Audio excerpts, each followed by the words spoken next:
Ora, muito boa tarde, senhoras deputadas e senhor deputado.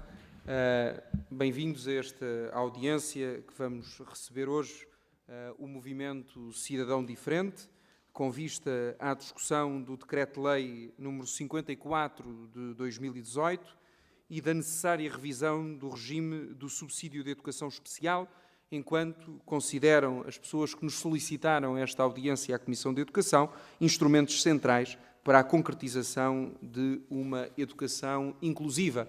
Hoje, as pessoas que aqui nos vêm falar estarão por videoconferência, podem vê-las ali à frente. Teremos connosco o Sr. Miguel Azevedo, coordenador do Movimento Cidadão Diferente, o Sr. Manuel Carvalho e a Sra. Maria Ribeiro, a quem dou, em nome da Comissão de Educação e Ciência, as boas-vindas aqui à Assembleia da República e ao Parlamento, para que possam, enfim, explanar aquilo que são as vossas razões que aqui vos trazem. Dizer-vos que disporão de 10 minutos para uma intervenção inicial, depois os grupos parlamentares terão, cada um deles, 3 minutos para fazer uma intervenção e colocar as suas questões e, no final, terão novamente 10 minutos para responder às questões dos senhores deputados.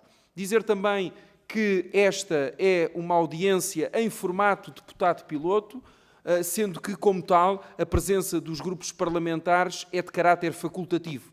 Isso explica que os grupos parlamentares mais pequenos, que têm várias comissões ao mesmo tempo e às quais têm que acudir e às quais têm que participar, têm mais dificuldade em estar representados e daí, pelo menos daquilo que me dá aqui a ver, temos o Partido Socialista, o Partido Social Democrata, o Chega e a Iniciativa Liberal, mas vamos ver se eventualmente chegará mais alguém entretanto. Portanto, nesse sentido, dadas as boas-vindas, passava então a palavra ao Movimento Cidadão Diferente para fazer a sua intervenção inicial. Muito obrigado. Ora, muito boa tarde a todos, senhores e senhoras deputadas. Permitam-me começar com uma...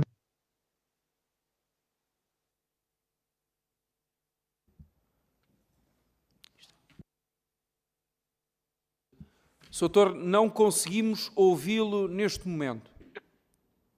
Ok, e agora conseguem-me ouvir melhor? Não. Agora conseguimos ouvir perfeitamente. Ok, deve ter havido aqui uma falha, peço desculpa. Continuam-me a ouvir agora? Sim. Ok, portanto, estava eu... Sr. Doutor, afinal não o conseguimos ouvir. Ok, então eu vou tentar arranjar aqui uma solução mais rápida para isto, ok. Dê-me só um segundinho.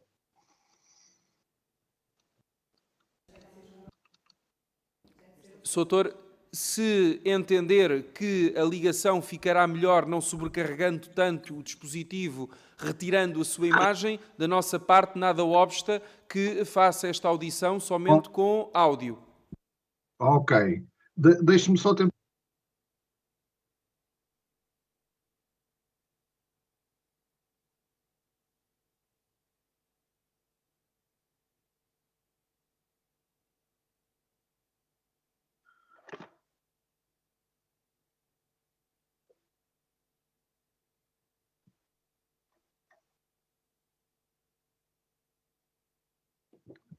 Só mais um pouquinho, está bem? Que eu vou tentar resolver aqui a questão.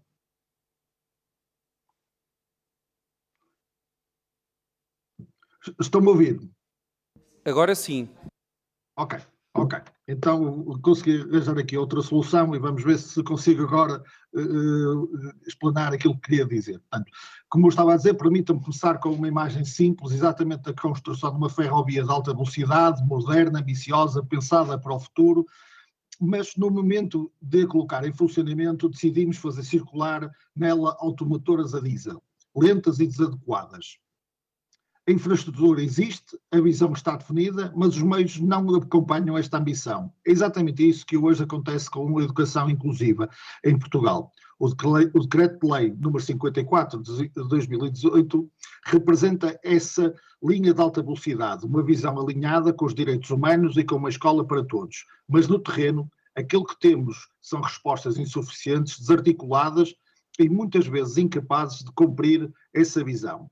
E quem paga o preço desta incoerência são as crianças e jovens com deficiência e as suas famílias. O problema é estrutural. A ausência de regulamentação clara e operacional do decreto-lei. Hoje as escolas aplicam o diploma de forma desigual, dependendo da escola ou até do agrupamento. A resposta muda. Isto gera insegurança, desigualdade e arbitrariedade. Uma lei sem regras claras abre um espaço em justiça.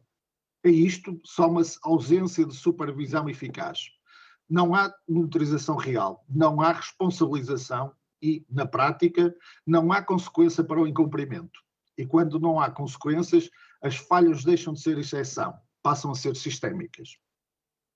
Existe também uma carência grave de professores de educação especial. Os profissionais existentes estão exaustos, sobrecarregados e impossibilitados de garantir respostas individualizadas, não por falta de competências, mas por falta de condições.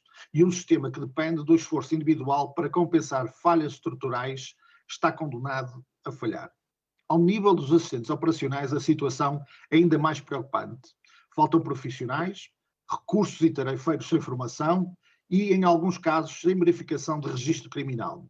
E estamos a falar de crianças vulneráveis entregues a respostas precárias. Isto não é apenas negligência, é um risco inaceitável. Os centros de recursos para a inclusão, que deveriam ser um suporte técnico essencial, são muitas vezes inexistentes na prática. O apoio não chega tarde ou chega desajustado. E sem suporte especializado, a inclusão torna-se uma ilusão. Os relatórios técnico-pedagógicos existem, mas em demasiados casos não são cumpridos. São documentos formais que se traduzem em ação concreta. E quando um plano não é executado, não estamos perante uma falha técnica, estamos perante uma falha de direitos. Os pais continuam a ser afastados dos processos, não participam, não são ouvidos e frequentemente reduzidos a meros assinantes de decisões já tomadas. Isto não é participação, é exclusão institucionalizada. Persistem ainda falhas graves na sinalização de alunos, com atrasos que comprometem de forma irreversível o seu desenvolvimento e acumulam-se os relatos de bullying, exclusão e violência, muitas vezes ignoradas ou desvalorizados. Uma escola que não protege os mais vulneráveis falha na sua missão essencial. Senhoras e senhores deputados, não podemos ignorar outra realidade. Quanto mais falha a escola inclusiva, mais aumenta a pressão sobre as famílias. E isso está hoje claramente refletido no crescimento do número de crianças e jovens que dependem do subsídio de educação especial. Este aumento não é um acaso, é um sintoma direto da falha do sistema. Quando o Estado não garante respostas, transfere o problema para as famílias. E aqui entramos num dos pontos críticos, a profunda incoerência injusta do atual regime de subsídio. Por um lado, ouvimos responsáveis políticos a afirmar que as famílias portuguesas têm capacidade para suportar rendas de valores elevados como 2.300 euros, mas quando chega o momento de calcular as despesas elegíveis para a atribuição de apoios, esses mesmos encargos são artificialmente reduzidos para menos de metade, como se as famílias vivessem numa realidade paralela. Esta contradição não é técnica, é política e penaliza diretamente quem mais precisa. As famílias estão a suportar terapias indispensáveis, transportes especializados, apoios privados por ausência de respostas públicas. E ainda assim, o sistema responde com critérios desajustados e valores insuficientes. Isto não é apoio, é abandono disfarçado. Por isso exigimos uma resposta profunda e corajosa deste regime. Não apenas ajustes marginais, mas mudanças estruturais. É essencial garantir a extensão de subsídio até aos 35 anos, a manutenção automática para quem está na lista de espera e avaliação baseada nas necessidades reais e não em limites administrativos. É necessário flexibilizar a utilização do apoio, reforçar os montantes atribuídos e criar mecanismos que reconheçam a sobrecarga real das famílias. Mas há uma exigência central que não pode continuar a ser ignorada. Os critérios de cálculo têm de refletir os custos reais da vida, habitação, terapias, transportes e encargos essenciais. Não podem continuar a ser subavaliados por conveniência administrativa. E os valores atribuídos têm de deixar de ser simbólicos e passar a ser verdadeiramente compensatórios. Porque aquilo que está em causa não é apenas uma prestação social, é a dignidade das famílias e o futuro destas crianças. Senhores e senhoras deputadas, se no início falamos de uma linha de alta velocidade com meios adequados, permitem-me terminar com outra imagem. Hoje temos crianças sentadas numa sala chamada inclusiva, mas para muitas delas esta sala é como estar num barco sem remos. Estão lá, mas não conseguem avançar. E à volta seguimos como se tudo estivesse a funcionar. Não é presença, é participação, progresso e pertença. Sem isso, apenas uma ilusão confortável. Cada medida que falha, cada apoio que não chega, cada criança que fica para trás, é um direito que foi negado. E um Estado que nega direitos aos mais vulneráveis não pode exigir confiança, tem de assumir responsabilidade. O Movimento Cidadão Diferente está disponível para soluções, mas o tempo das intenções já passou. Agora é tempo de decisões, porque estas crianças não podem esperar. Muito obrigado. Muito obrigado, Sr. Miguel Azevedo. Conseguiu-se ouvir e ver perfeitamente. Vou passar a palavra agora aos grupos parlamentares para que possam formular as suas questões. Passava desde já a palavra ao grupo parlamentar do PSD. Tem a palavra a Sra. Deputada Liliana Sousa. Faz favor. Sr. Presidente, senhoras e senhores deputados, cumprimento os representantes do Movimento Cidadão Diferente, na pessoa do seu coordenador, Miguel Azevedo. O vosso contributo é fundamental para este Governo, que assumiu a inclusão como uma prioridade com resultados visíveis em menos de um ano. Portanto, é preciso recordar de onde partimos. Herdámos um sistema asfixiado por uma mera caridade. Herdámos um sistema asfixiado por uma visão de mera caridade que confundia apoio à deficiência com combate à pobreza. Durante anos, o anterior Governo manteve o subsídio ao cuidador informal preso à condição de recursos, punindo as famílias que trabalhavam e tratando o cuidado como uma esmola. Tínhamos uma educação inclusiva, sem recursos técnicos, e o direito ao descanso era apenas uma promessa no papel. Mas este Governo mudou o paradigma, passou da lógica da subsistência para a lógica da dignidade. Em menos de um ano, passou das palavras aos atos. Em dezembro, retirou o subsídio do cuidador da condição de recursos, reconhecendo que cuidar é um encargo de dependência e não um sinal de carência económica. Em janeiro, lançou a Bolsa de Cuidadores em 18 concelhos, garantindo o real descanso. Na educação, vinculou mais de 1.400 técnicos e está a valorizar a carreira docente na educação especial. Clarificou também que o subsídio de educação especial é acumulável com o complemento por dependência e com a prestação social para a inclusão, acabando com a incerteza das famílias. Esta terça-feira, o Sr. Ministro confirmou a revisão do regime jurídico da educação inclusiva, baseada no relatório de avaliação realizado em 2025. A proposta será, pois, apresentada em maio para consulta pública e deverá entrar em vigor no próximo ano letivo, focando-se no que realmente importa, a avaliação das necessidades de cada criança. É por isso que deixo aqui a sugestão ao vosso movimento para que participem ativamente nesta revisão. Neste sentido, pergunto como avaliam a articulação entre a Estratégia 2026-2030, em que o Governo defende um apoio social como um fato à medida, e a vossa proposta de uma avaliação baseada apenas nas necessidades funcionais, eliminando as barreiras da idade. Muito obrigada. Muito obrigado, Sra. Deputada Liliana Sousa. Agora, pelo Grupo Parlamentar do Chega, tem a palavra o Sr. Deputado José de Carvalho. Faça favor. Obrigado, Sr. Presidente, Srs. Deputados. Sr. Dr. Miguel Azevedo, como representante do Movimento Cidadão Diferente, antes de mais, obrigado em nome do Grupo Parlamentar do Chega pela exposição que aqui fez e também pelos alertas que nos deixa aqui a esta Comissão de Educação com vista à discussão do Decreto-Lei 54 de 2018 e da já anunciada revisão do regime, especialmente também do subsídio do ensino especial e que aqui nos sugerem a esta Comissão e a estes membros da Comissão de Educação. De facto, quando se ouve aqueles que estão no terreno e conhecem a realidade, é tudo muito fácil e tudo muito mais simples.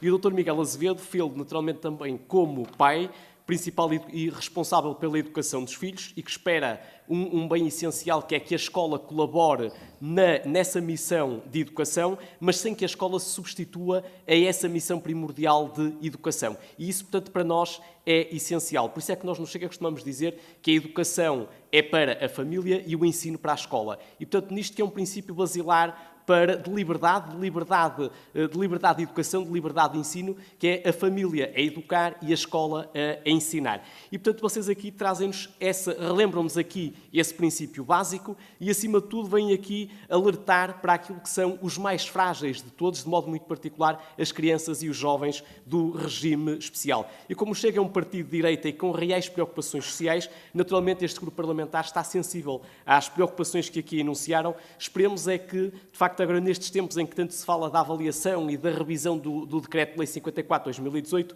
que seja possível, mais do que legislar, aplicar, acima de tudo, a lei que existe e que poderá, eventualmente, também ela ser revista. No diagnóstico que aqui nos trouxeram, alertam para várias situações, portanto, a insuficiência de recursos humanos especializados e de meios técnicos adequados às necessidades reais das crianças e dos jovens, a sobrecarga também dos professores do ensino especial e comprometendo naturalmente aquilo que é a qualidade do acompanhamento a todas estas crianças e jovens do ensino especial, e também falam aqui da questão da falta de valorização profissional e alertam para a necessidade da formação específica também para os assistentes operacionais que lidam, como nós sabemos, de perto com estas crianças e com estes jovens.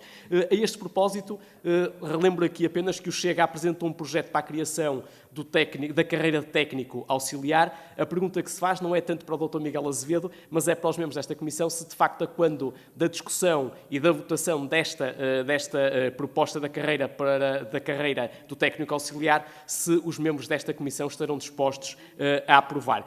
Pedem ainda também um regime de revisão, a revisão, aliás, do regime de subsídio do ensino especial e até vão mais longe e até apresentam propostas concretas para essa revisão e para a revisão dos valores. Como nós sabemos, e aliás o Dr. Miguel Azevedo também aqui fez referência a isso, de facto choca aqueles que lidam de perto com estas situações concretas e com estes casos tão necessários e que faltam, como nós sabemos, muitas vezes tostões para as terapias, que são, como nós sabemos, fundamentais para dar às crianças e jovens uma vida digna, mas também para dar uma vida digna às famílias que têm a responsabilidade de acompanhar estas crianças e, como sabemos, depois, aliás, o país sabe que, faltando tostões para estas terapias, sobram milhões para cabeleireiros, equipamentos de Sport TV e tantas outras coisas que tais que se vão sabendo e, portanto, mas até agora têm sido essas as prioridades a que vamos tendo dadas pelo país.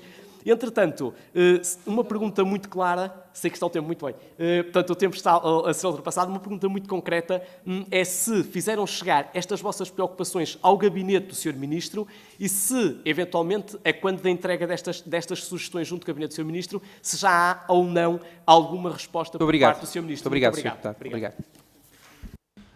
Pelo Grupo Parlamentar do Partido Socialista, tem a palavra a Sra. Deputada Sandra Lopes. Faça favor. Obrigada, Sr. Presidente. Cumprimento todos os senhores deputados. Cumprimento também o Movimento Cidadão Diferente, na pessoa do Sr. Miguel Azevedo. E agradeço então a vossa disponibilidade pelo trabalho persistente que têm desenvolvido em defesa dos direitos das pessoas com deficiência. Recebo-vos com enorme respeito e com plena consciência de que esta é uma causa de cidadania, de justiça social e de dignidade humana. E quero começar por vos dizer que escutar quem vive diariamente estas dificuldades é essencial para quem exerce funções públicas. São os vossos testemunhos, a vossa experiência, o vosso conhecimento, a realidade que nos ajudam a construir melhores políticas públicas e decisões mais justas. Falar de deficiência é falar de igualdade de oportunidades e é falar do direito à educação, ao trabalho, à mobilidade, à autonomia e à participação na sociedade. E é também reconhecer que muitas das limitações que existem não resultam da condição das pessoas, mas sim das barreiras físicas, burocráticas, sociais e culturais que ainda persistem.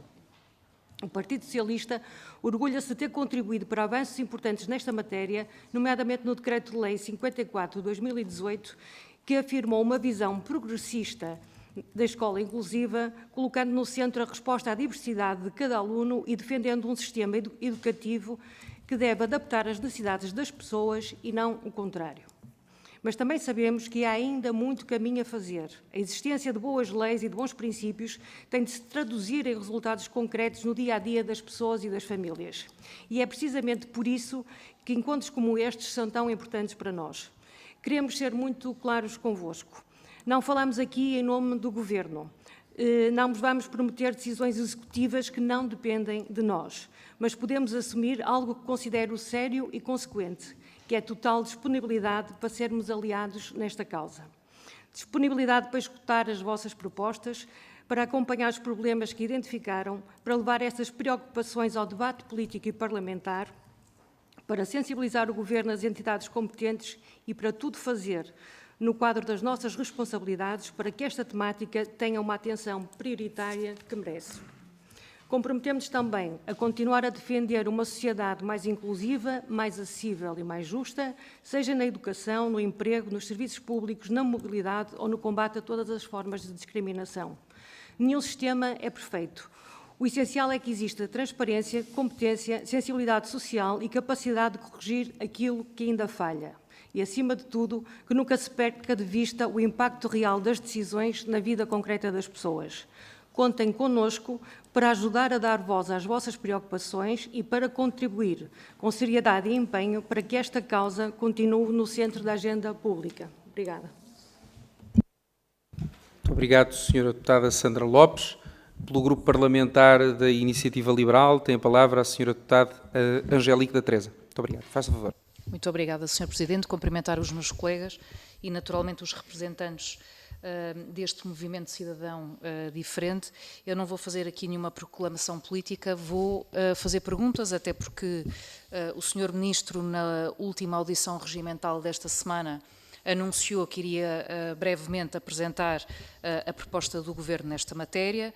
A Iniciativa Liberal, no seu gabinete, também está a trabalhar numa solução e na sua visão nesta matéria e, por isso, se concordarem, faria aqui uma série de perguntas, porque são perguntas que se têm colocado no seio do trabalho que nós estamos a desenvolver e, portanto, seria muito interessante ter os contributos de quem está no terreno e quem sente as dores da má aplicação do atual decreto-lei.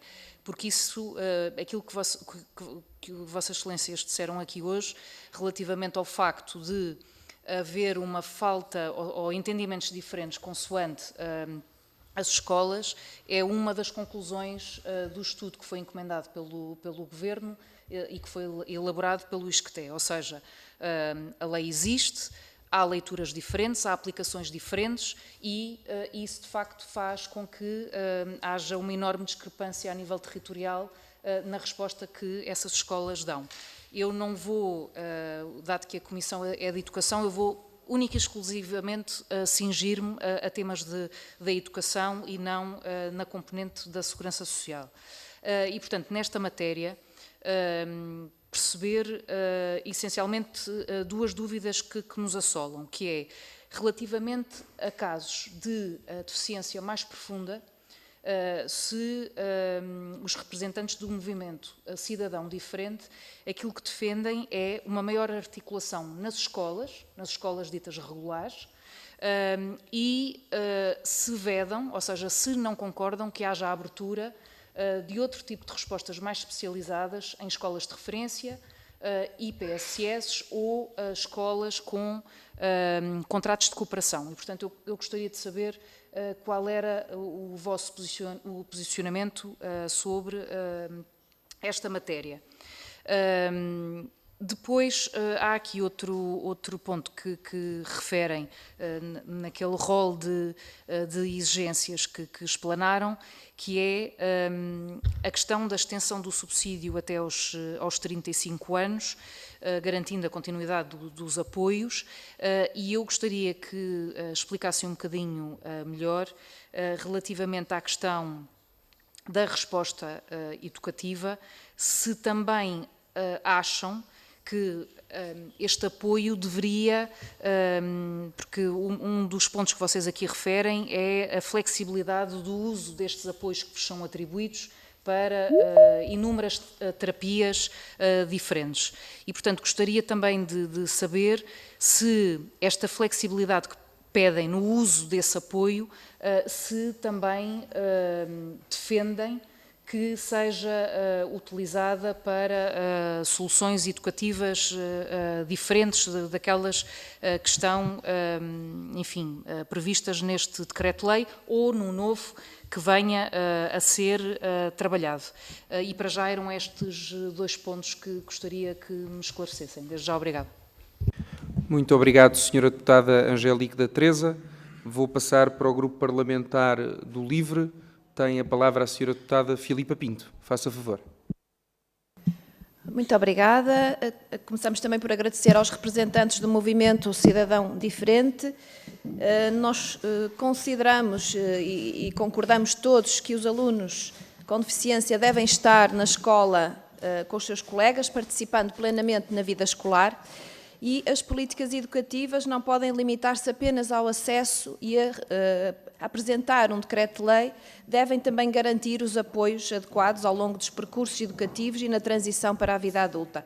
E, de facto, o Decreto-Lei 54/2018 enfrenta dificuldades graves na prática escolar, falta regulamentação clara e operacional, o que gera práticas desiguais e insegurança, e aguardamos também com expectativa as conclusões do relatório e da avaliação que o Ministério da Educação estará a fazer. Há insuficiência de recursos humanos especializados e meios técnicos, os docentes de educação especial estão sobrecarregados ou são em número insuficiente, comprometendo a qualidade, os assistentes operacionais essenciais à inclusão carecem de valorização, formação e enquadramento funcional, é uma queixa que todas as entidades que aqui vêm falar deste assunto também reclamam. O LIVRE propôs uma iniciativa chamada Por uma Carreira Digna e Justa para os Técnicos Auxiliares de Educação.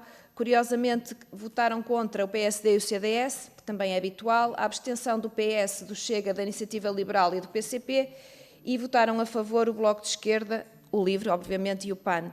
Portanto, é importante dizer que precisamos de regulamentar a carreira dos técnicos auxiliares, que são elementos essenciais nesta temática, mas depois, quando se chega a hora de fazer alguma coisa, convém que façamos mais do que apenas as palavras. Estas fragilidades ameaçam a sustentabilidade da educação inclusiva, exigem investimento urgente, clarificação normativa e valorização das carreiras educativas. Esperemos que o Ministério da Educação não esqueça estes problemas. Quanto ao subsídio da educação especial, o enquadramento atual também é insuficiente para as necessidades reais de desenvolvimento, autonomia e inclusão ao longo da vida, e concordamos que a interrupção abrupta, sem respostas sociais adequadas, provoca descontinuidade dos apoios e sobrecarga extrema nas famílias. A transição para a vida adulta é, de facto, um problema e o Governo tem também de olhar para estas famílias urgentemente. Por isso, concordamos com as vossas reivindicações e concordamos que é urgente repensar os apoios às crianças e aos jovens com necessidades específicas e às suas famílias, pelo que continuaremos a trabalhar nesse sentido nesta Comissão. Muito obrigada. Muito obrigado, Sra. Deputada Filipa Pinto. Enfim, os serviços informaram-me há pouco que este é, enfim, o problema das audições por videoconferência, é que o Sr. Miguel Azevedo, durante uma parte das questões que lhe foram colocadas, não conseguiu ouvir, nomeadamente durante o tempo da intervenção da Iniciativa Liberal.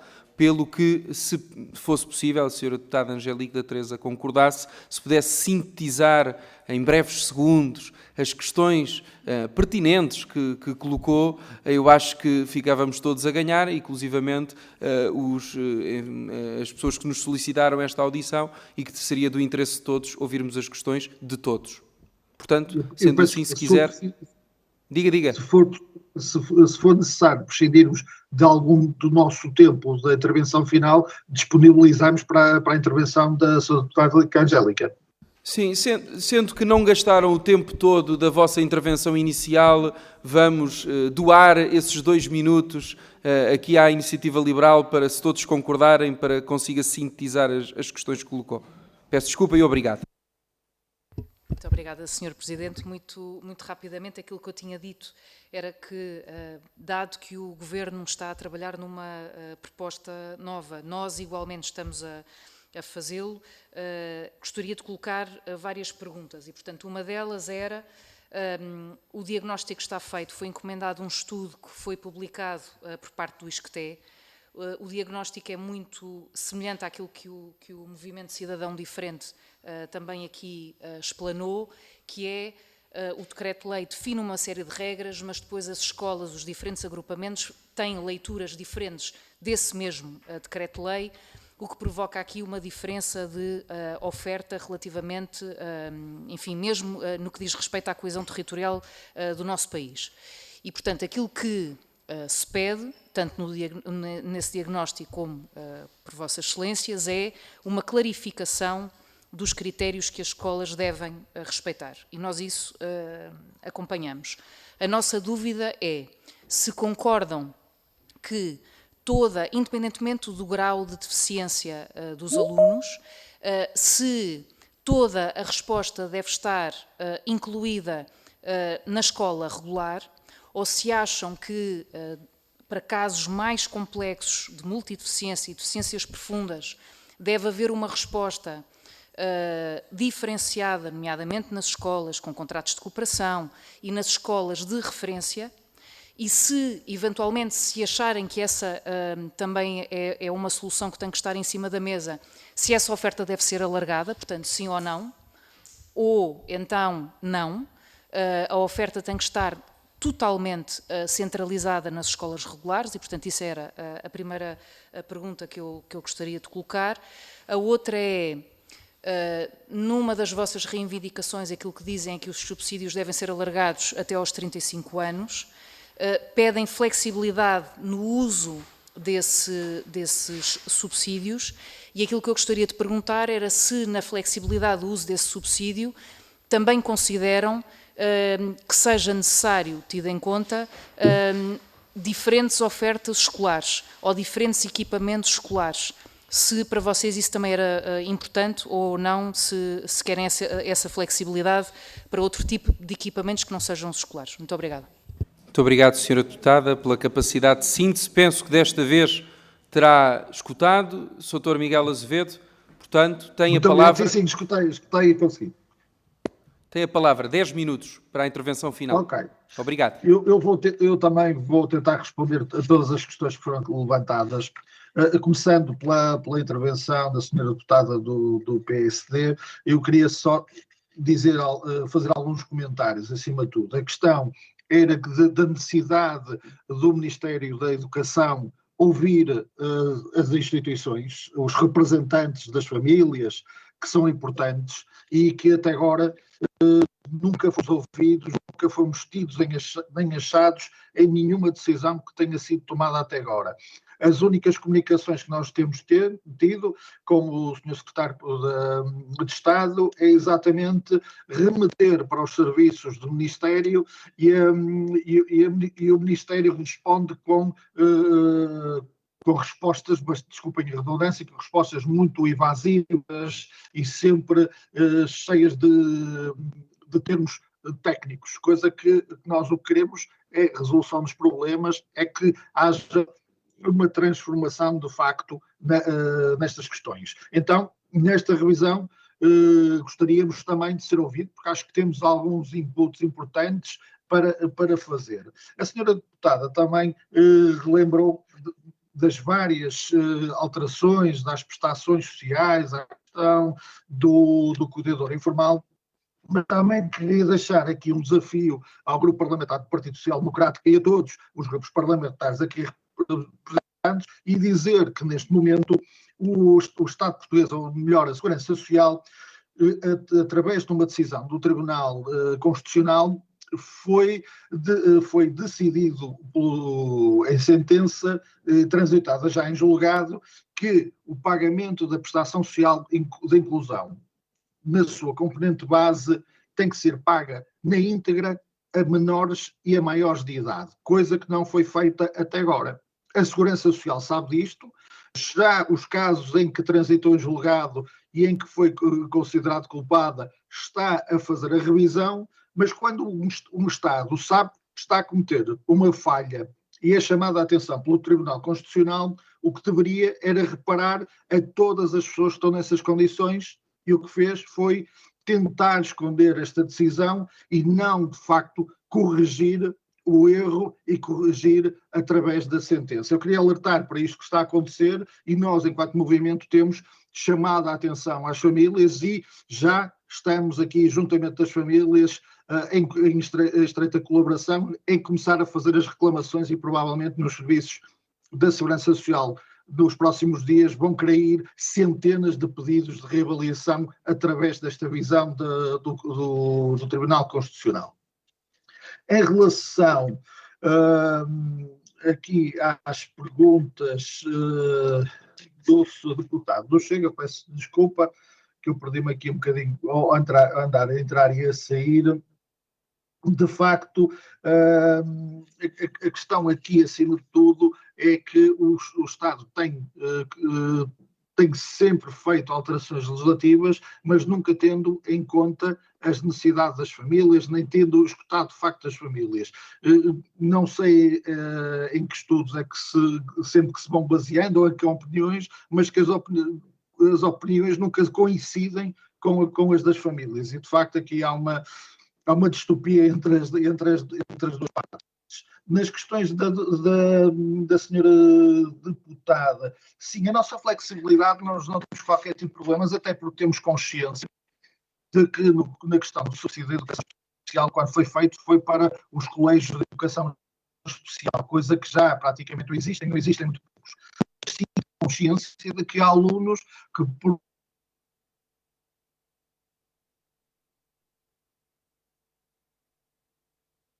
Soutor, não sei se me consegue ouvir, mas perdemos a ligação.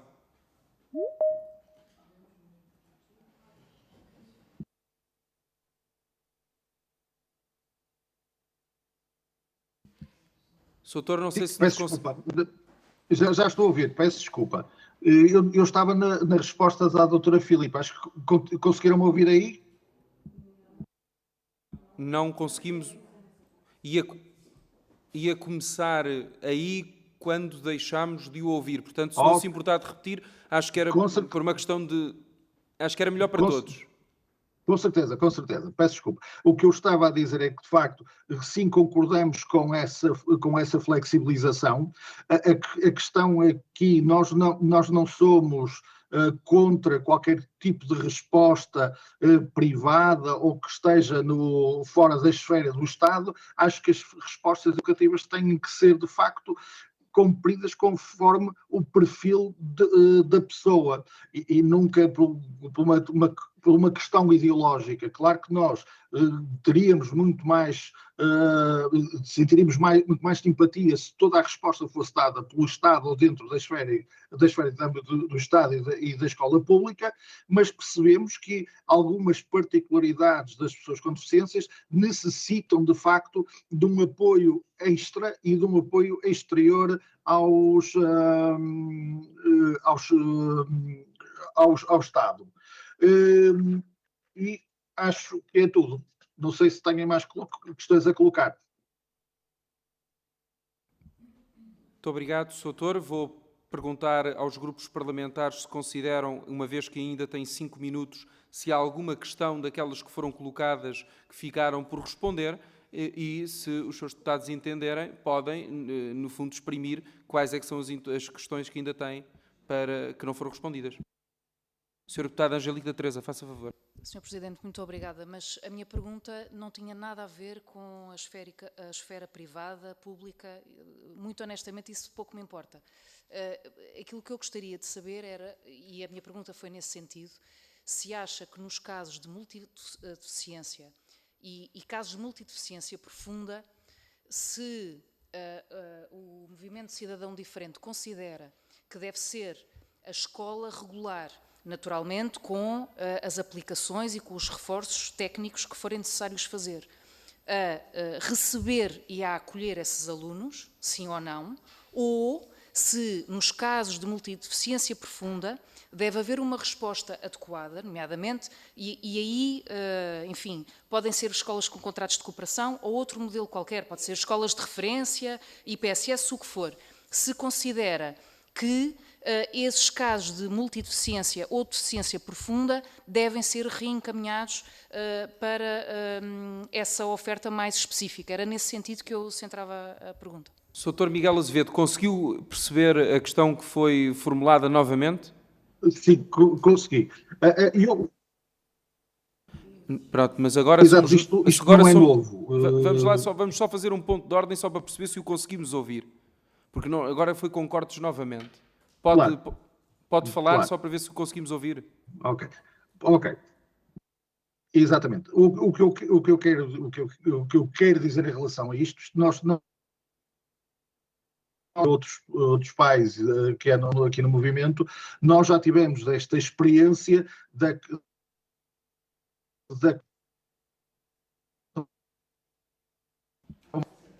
Sr. Doutor, conforme lhe disse ao início, eu acho que até por uma questão de conseguirmos agilizar do pouco tempo que temos, para conseguirmos ouvir a resposta e reter o essencial, tenho duas sugestões a fazer. Ou desligar a câmara e falar somente por áudio, ou remeter-nos por escrito as respostas às questões, porque senão não vamos sair daqui.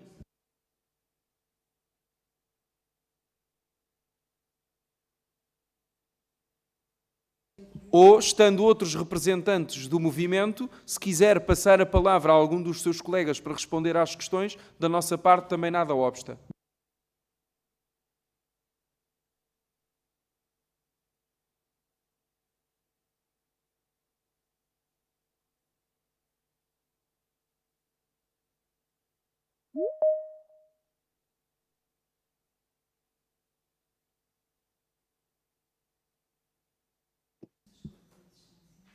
Sr. Dr. Miguel Azevedo, já está? Eu vou tirar a câmara, que é para não forçar mais. Não, Sim, faça favor, tente responder. Ok, a resposta é rápida.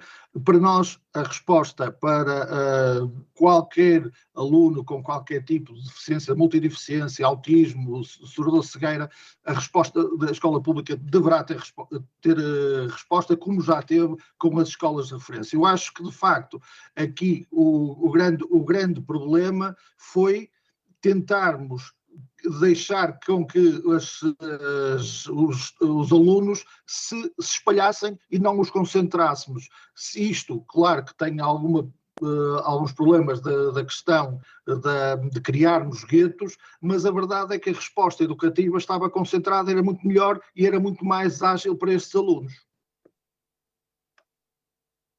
Muito obrigado, Sr. Miguel Azevedo.